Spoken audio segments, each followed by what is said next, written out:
Today we will see Standard 8 Chapter 6 Factorization of Algebraic Expression. In this we will see practice at 6.2. I have written here first problem and formula. If a cube plus b cube is given, that means a की जगह पर एक number है और उसका cube है और b की प्लेस पर एक नंबर है और उसका क्यूब है, ऐसे केस में से हम एक्सपांड कैसे करेंगे? सो a प्लस b मतलब यहाँ जो नंबर है और यहाँ जो नंबर है उनका प्लस, फिर a square minus A B plus B square मतलब यहाँ जो नंबर है उसका square minus a into B मतलब यहाँ इन दोनों नंबर का प्रोडक्ट प्लस बी स्क्वायर मतलब यहाँ जो नंबर है उसका स्क्वायर.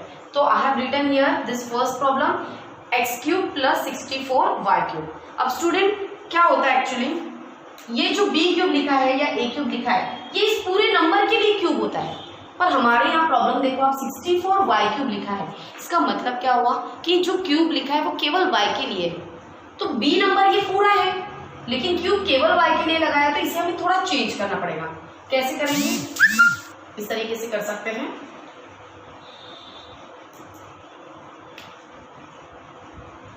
x क्यूब प्लस 64 किसका क्यूब है?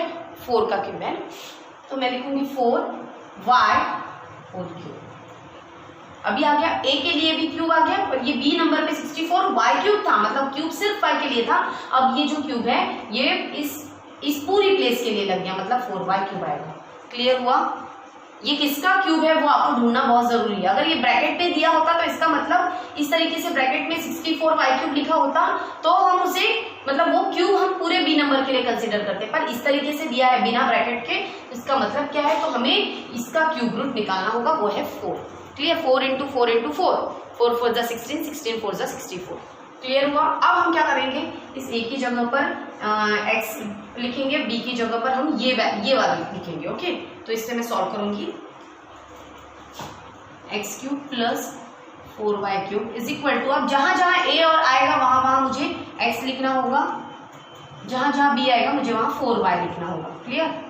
a square means again x square minus a into B लिखा है मतलब x into 4y, x into 4y plus b cube b cube नहीं होना चाहिए था, सॉरी b स्क्वायर ही होना चाहिए था यहाँ.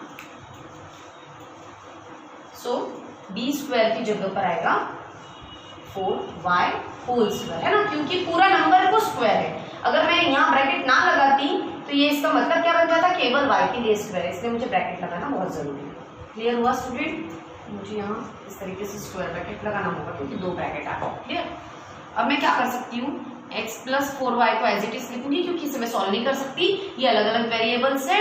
अब मैं इसे लिखूंगी, कहीं सॉल्व होता है क्या, x square minus 4 into X into Y मतलब 4xy हो जाएगा, प्लस 4 का स्क्वायर होता है 16 और y का स्क्वायर मतलब y स्क्वायर 16y स्क्वायर. ये हो गया हमारा फाइनल आंसर.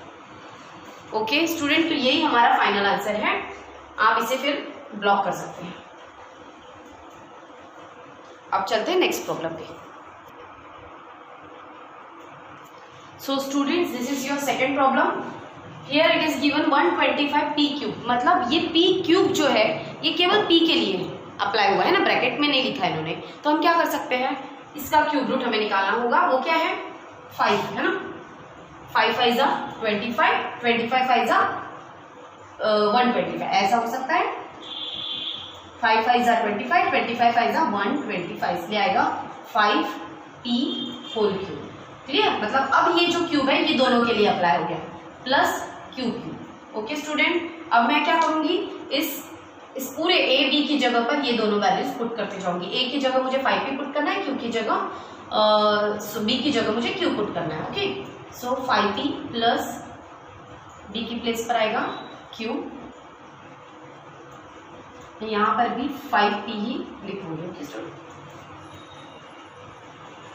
a स्क्वायर मतलब 5p whole square minus a into B means 5p multiply by b means q. Okay, plus b cube मतलब q, b स्क्वायर मतलब q square. Okay, है ना, इस तरीके से मैंने पुट किया है. आप देख सकते हैं a की जगह ये वैल्यू, a की जगह फिर से ये वाली वैल्यू, b की जगह ये वाली वैल्यू बी की जगह फिर से ये ही वाली जगह, इस तरीके से मैंने पुट किया है। आप वैसे भी समझ सकते हैं। अब आगे 5p प्लस क्यू, इसे तो हम सॉल्व नहीं कर सकते क्योंकि वेरिएबल अलग होते हैं, तो हम उसे सॉल्व नहीं कर सकते। 5 का स्क्वायर होता है 25, p का square p square minus 5 into 5p into q means 5pq। Okay, इन दोनों का प्रोडक्ट जब करते हैं तो सारे जितने भी वेरिएबल्स है a b c d x y z कितने भी होंगे वो सब हम एक साथ लिख देंगे, प्लस क्यू स्क्वायर का होगा क्यू स्क्वायर। सो ये हमारा आंसर आ गया। अब मुझे एक ही सिंगल ब्रैकेट मैं दे दूंगी तो भी चलेगी। तो ये हमारा है नेक्स्ट प्रॉब्लम का आंसर। आप चाहे इसे ब्लॉक कर सकते हैं। Okay, next problem students, this is your third problem. Here is given 125k cube. अब 125k क्यूब के लिए मैं क्या कर सकती हूँ, क्योंकि ये क्यूब जो है केवल k के लिए अप्लाई है, पर हमें तो a क्यूब चाहिए। a मतलब यहाँ पर जितना भी नंबर है उनके लिए ये क्यूब अप्लाई होना चाहिए। इसके लिए हम क्या कर सकते हैं, तो हम यहाँ इसका क्यूब रूट लेंगे, मतलब हो जाएगा 5k होल क्यूब। अभी आ गया a क्यूब, इसके लिए पूरे ब्रैकेट के लिए क्यूब है, मतलब a क्यूब हो गया। क्लियर, प्लस 27 आता है 3 का क्यूब, 3 3 जा 9, 9 3 जा 27, तो ये हो गया 3m होल क्यूब। अब आ गया a cube plus b cube. अब इसे कैसे सॉल्व करेंगे, अगेन वही प्रॉब्लम आ जाएगा 5k cube plus 3m cube is equal to, अब जहां जहां a आएगा वहां वहां 5k, b की प्लेस पर 3m, 5k plus 3m bracket में a स्क्वायर मतलब 5k होल स्क्वायर, क्योंकि आप ऐसा लिखते हैं अगर 5k स्क्वायर इस तरीके से अगर लिखते हैं तो ये आपका गलत हो जाएगा स्टूडेंट, ब्रैकेट डालना जरूरी है। इसका मतलब क्या है, तो स्क्वायर जो है केवल k के लिए नहीं है, तो 5 के लिए भी वो स्क्वायर है। ओके, तो इसीलिए मुझे इस तरीके से एक स्क्वायर ब्रैकेट डालकर इस तरीके से लिखना होगा, माइनस a की प्लेस पर आएगा आपका 5k, यस, इंटू b की प्लेस पर आएगा 3n। यहाँ a और b के बीच में कोई भी साइन नहीं, इसका मतलब यहाँ मल्टीप्लिकेशन का साइन है। ठीक है, जब कोई भी अल्फाबेट या वेरिएबल्स हम जिसे कहते हैं p q r इस तरीके से लिखे हुए हैं, तो इसका मतलब क्या है, तो ये प्रोडक्ट फॉर्म में है, p multiply by q multiply by r। सो यहाँ पर a इंटू b मतलब यहाँ 3m आ जाएगा, प्लस b स्क्वायर मतलब 3m होल स्क्वायर। अब इसे सॉल्व करना है मुझे, मैं कैसे सॉल्व करूंगी, 5k प्लस 3m, ये तो मेरा सॉल्व नहीं हो सकता।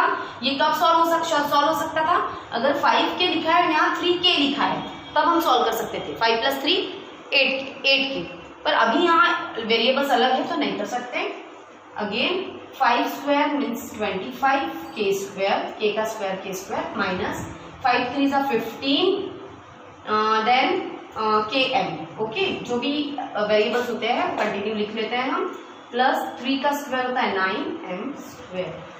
ये आ गया आपका प्रॉब्लम, पर फिर भी मुझे यहाँ पर थोड़ा सा एक आपको बताना है। सो यहाँ जब हम स्क्वायर ब्रैकेट को हटाकर हम ब्रैकेट कर लेंगे और इसे ब्लॉक कर लेंगे।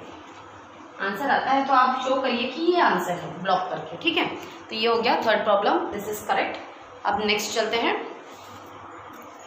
स्टूडेंट, ये एक प्रॉब्लम दिया है थोड़ा अलग है, देख लेते हैं। देखो 24 किसी का भी क्यूब नहीं है, मतलब 24 के लिए क्यूब रूट नहीं है हमारे पास। फिर दिया 81, ये 81 है वैसे नहीं है, वो भी क्यूब रूट नहीं है किसी का, है ना। तो हम क्या कर सकते हैं, यहाँ मैं इसे ना 3 से डिवाइड कर देती हूँ, ये दोनों नंबर को 3 कॉमन निकाल लेती हूँ। क्लियर, मतलब अगर मैं डिवाइड करती हूँ, इससे भी डिवाइड करती हूँ, तो क्या बचेगा यहाँ 3 8 जा 24 8 बराबर, और इसे भी मैंने 3 से कर दिया डिवाइड, तो क्या बनेगा यहाँ पर प्लस 3 27 बी क्यूब। ओके, ये आपको समझाने के लिए मैंने यहाँ 3 से किया, और यहाँ पर 3 से ही करना है। टीचर हमें कैसे समझ में आएगा कि 3 से करना है 4 से करना है, तो आपको एक ऐसा कॉमन नंबर देखना है जिससे ये दोनों भी नंबर डिवाइड हो सके। क्लियर, मैंने ऐसा 3 नंबर देखा, 2 से नहीं होता था ये, और कोई भी नंबर ऐसा आना चाहिए। फिर यहाँ पर जो नंबर बचते हैं वो खुद किसी के क्यूब भी होने चाहिए, ये जरूरी है। क्लियर, अब यहाँ 8a क्यूब हो गया, तो मैं इसे क्या कर सकती हूँ बताओ, 3 को तो रहने दूंगी यहाँ पर। ये किसका क्यूब है, क्योंकि क्यूब जो है केवल अप्लाई हो गया है। तो ये 8 जो है 2 का क्यूब है, पता है 2 इंटू 2 इंटू 2, 2 टू 4 4 टू 8, मतलब यहाँ आ जाएगा 2a होल क्यूब प्लस 27 किसका क्यूब है 3 इंटू 3 इंटू 3, 3 3 9, 9 3 27, मतलब 3b whole cube. Okay student, अब मुझे इसे सॉल्व करना होगा। इसे मैं कैसे सॉल्व करूंगी, 2a whole cube plus 3b whole cube, ठीक है, फॉर्मूला के नीचे, और अब एक एक वैल्यूज डालनी होगी। तो ये जो 3 है मुझे सामने में लिखना होगा, कॉमन जो है। अब ये नंबर का तो कोई काम नहीं है, तो इसे लास्ट में लिखने के से बेटर है कि हम यहीं से लिखना स्टार्ट कर दें। अब बाकी जो है आपको एज इट इज लिखना है। ओके, 2a क्यूब मीन्स क्या हो जाएगा, ट्वाइस a क्यूब, a की प्लेस पर प्लस b की जगह पे आएगा 3b, फिर यहाँ आ जाएगा 2a whole square minus twice a into 3b plus b cube की जगह पे आएगा 3b स्क्वायर। ओके स्टूडेंट, आपको सिर्फ वैल्यू पुट करनी थी, पर वैल्यू कौन सी, ये नहीं, इसकी पुट करेंगे जो ब्रैकेट वाले हैं। ओके, अब इसे सॉल्व करना है, सॉल्व तो करना आपको आता ही है। 3 को एज इट इज लिखेंगे, twice a plus thrice b solve होता ही नहीं है, इसे भी एज इट इज लिखेंगे। इसे सॉल्व कर लेती हूँ मैं, 2 का स्क्वायर होता है 4, a स्क्वायर, a का स्क्वायर a स्क्वायर माइनस 2 3 जा 6, a into b ab plus 3 का स्क्वायर 9, b का स्क्वायर 9 स्क्वायर। ओके स्टूडेंट, तो ये हो गया हमारा इस क्वेश्चन का सॉल्यूशन। अब थोड़ा आगे बढ़ते हैं, नेक्स्ट प्रॉब्लम पे चलते हैं। सो स्टूडेंट्स, ये आपका इसके बाद का प्रॉब्लम है, प्रॉब्लम नंबर दिया है 6। ओके, 6 प्रॉब्लम है। तो सबसे पहले मैं क्लियर कर दूं थोड़ा सा कि आप जब वीडियो देखते हो तो ये वीडियोस कंटिन्यूसली चलते रहते हैं, और अगर आप सोचते होगे कि इन वीडियो के साथ साथ मैं लिखूं भी, तो आप लिख नहीं पाओगे। क्यों नहीं लिख पाओगे, क्योंकि ये वीडियो तो स्पीड से चलता है ना, रुकती थोड़ी है मैम आपके लिए, वीडियो है ये। मैम आपके रुकने बोलने से, क्लास में जैसे मैम को आप बोलते हो कि मैम प्लीज रुक जाइए, तो मैम रुक भी जाती है, बट यहाँ कैसे होता है कि ये वीडियो चलते जाता है। तो आपको क्या करना है, सिर्फ पॉज कर करके पढ़ना है। स्टूडेंट्स कुछ मुझे बोल रहे थे कि मैम वीडियो फास्ट होता है, एक्चुअली में वीडियो फास्ट नहीं है, क्योंकि मैं पढ़ा तो वही स्पीड में रही हूँ, बट क्या होता है कि ये वीडियो होने की वजह से ये फटाफट आगे बढ़ जाता है और आपकी लिखने की स्पीड कम हो जाती है ना, उस अकॉर्डिंग कम होती है। तो अब आपको ये चीज़ को ध्यान में रखना है कि आप वैल्यूज लिखते हो तो वीडियो को पॉज कर दीजिए, उसके बाद वैल्यूज लिख लीजिए। चाहे तो आप पूरा वीडियो समझ लीजिए, पर मुझे ये बेटर स्किल नहीं लगती कि पूरा वीडियो देखने के बाद हम उसे सॉल्व कर लेंगे। आपको at the same time solve करके भी देखना है। मैम वैल्यूज पुट कर रही है तो आपको भी पुट करना है, ट्राई करना है कि मैम के पुट करने के पहले ही आप खुद वैल्यूज पुट कर दो, उसके बाद सॉल्व भी करके देखो और फिर वीडियो देखो। वहाँ फिर गलत होता है तो फिर उसे स्टॉप करके पॉज करके आगे बढ़ते जाओ। इस तरीके से आपको अप्लाई करना है मेथड। अब आगे बढ़ते हैं। अब मैंने क्या किया है, इस प्रॉब्लम को एज इट इज लिख लिया। 8y स्क्वायर था, y क्यूब था, तो मुझे बताया कि y क्यूब अगर लिखा है तो क्यूब टू सिर्फ y के लिए अप्लाई होगा, इसलिए मैंने इसे ट्वाइस y होल क्यूब लिखा क्योंकि 2 ये 8 का क्यूब रूट है।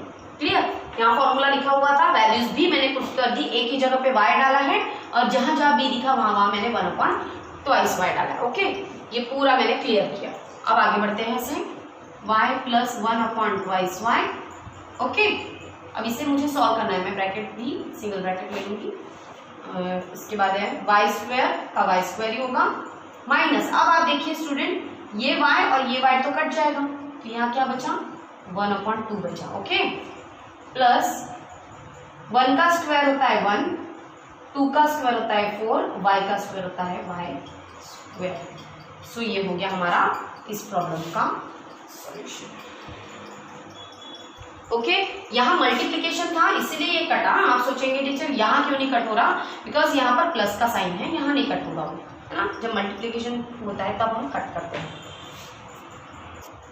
ये आपका 7th प्रॉब्लम है, a cube plus 8/a cube. अब यहाँ देख सकते हैं a के लिए तो b क्यूब पूरा है, लेकिन 8/a क्यूब बोला है, मतलब क्यूब किसके लिए रखा है इन्होंने, केवल a के लिए रखा है। ठीक है, तो अब मुझे क्या होना चाहिए कि ये पूरा b है, 8/a ये पूरा b है, तो इसके पूरे के लिए क्यूब होना चाहिए, इसलिए मैंने क्या किया, इस 8 की जगह पे 2 लिखा। क्यों लिखा 2, क्योंकि 2 का क्यूब क्या होता है, 8 होता है। अगर मैं इस 2/a को सॉल्व करूं इस तरीके से, 2/a होल क्यूब, इसे मैं सॉल्व करूं तो ये क्या बन जाएगा, 2 का क्यूब 8 और a का cube a cube, 8/a cube आ गया स्टूडेंट। तो ये इसीलिए हम यहाँ पर 2 क्यूब लिखेंगे। ओके, अब थोड़ा आगे बढ़ती हूँ। यहाँ मैंने फॉर्मूला लिख कर रखा है ए क्यूब प्लस ट्वाइस अपॉन ए होल क्यूब। अब अगेन फॉर्मूला पुट करते जाएंगे। ए की जगह मुझे एक ही डालना होगा क्योंकि यहाँ पर ए ही दिया है, ए की प्लेस पर, बी की प्लेस पर मुझे 2 अपॉन ए डालना होगा। यहाँ क्यूब नहीं आएगा। अब ए स्क्वायर की प्लेस पर आएगा ए स्क्वायर माइनस ए इंटू ट्वाइस अपॉन ए 2 अपॉन ए प्लस बी की प्लेस पर अगेन आएगा 2 अपॉन ए होल स्क्वायर। ए प्लस ट्वाइस ए, ये तो कुछ सॉल्विंग होना है। अब इसे सॉल्व करेंगे। ए का स्क्वायर एज इट इज आएगा। अगेन यहाँ पर ए कट जाएगा, बच गया 2। ओके, प्लस 2 का स्क्वायर होता है 4 अपॉन ए स्क्वायर। ये हो गया हमारा फाइनल सॉल्यूशन। स्टूडेंट अब बचा है एक प्रॉब्लम। मैं चाहूंगी कि आप एक प्रॉब्लम तो कम से कम अपने मन से कर देखें। मैं थोड़ा सा हिंट दे देती हूँ। ये आपका लास्ट प्रॉब्लम है 1 प्लस ए क्यूब अपॉन 125। तो इसमें क्या होगा, 1 का क्यूब 1 ही आएगा। अगर मैं इसे क्यूब भी लिख देती हूँ तभी इसे सॉल्व करूंगी तो 1 ही आंसर आएगा। इसलिए 1 के लिए क्यूब हम कभी भी लगा सकते हैं। ओके, इसलिए मैंने यहाँ लगा दिया। प्लस ए अपॉन 5 क्यों लिया, क्योंकि 125 का क्यूब रूट होता है 5 इंटू 5 इंटू 5 125। सो यहाँ मैंने 5 लिखा और दोनों के लिए होल ब्रैकेट में लिखकर मैंने क्यूब लिखा। मतलब ये पूरा जो बी है उसके लिए ये क्यूब आ गया। अब हम इस फॉर्मूला को अप्लाई करके इसे सॉल्व कर सकते हैं। तो ये आपके लिए होमवर्क है, ऐसा समझिए स्टूडेंट। सो आज के वीडियो में इतना ही। नेक्स्ट वीडियो भी जल्दी आएगा। 6.3 को लेकर मैं नेक्स्ट वीडियो में आऊँगी। तब तक के लिए बाय, थैंक यू।